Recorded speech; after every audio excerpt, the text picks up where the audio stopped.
We're back with Matt's Top 3, the show where I attempt to complete 3 of my top life goals. And today, we're going shopping. Now, because of the holidays, I'm not near the Mustang, but that doesn't necessarily mean we can't do things for it.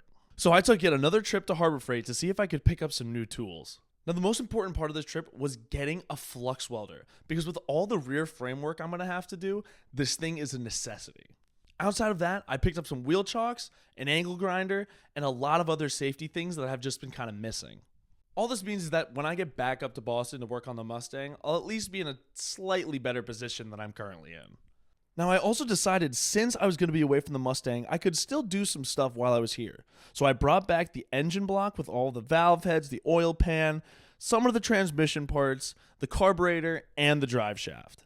The idea was to try to clean up any parts I could potentially use in the future, but because I don't really know much of what the processes are, I was going to ask you guys for some help. Now, the actual engine block is locked up, the valve heads don't seem to be super reusable, and the oil pan just needs to get thrown out. But the one bit I could probably reuse is the air intake. And although it's pretty dirty, I figure I could get this thing pretty clean. So if anybody has any suggestions, please let me know, because I want to do that like today. And while we're on the updates in this kind of weird little spot where I can't necessarily work on the car, there's one more important thing that I did.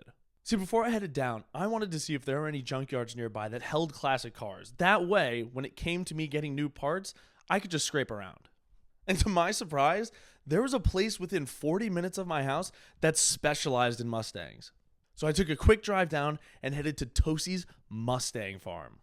And this place was better than I could have imagined. I actually ended up getting an entire tour of the yard by Dylan, one of the guys who works there. And he actually managed to find me another car that was exactly like mine. But he ended up showing me the entire yard, everything from old 60s fastbacks to 80s Fox bodies. It was great.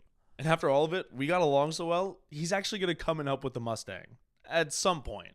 After the frame rail assessment in the last video, I called him so that he could help me figure out what the best way to get this thing up was. So there are plans in the works. It's going to be extreme man hours and a lot of stuff that I don't know how to do, but I'm going to figure it out. I'm also going to try to get a long form YouTube video out because I have a lot of free time right now. So stay on the lookout for that. So once we get back to Boston, we're lifting her up.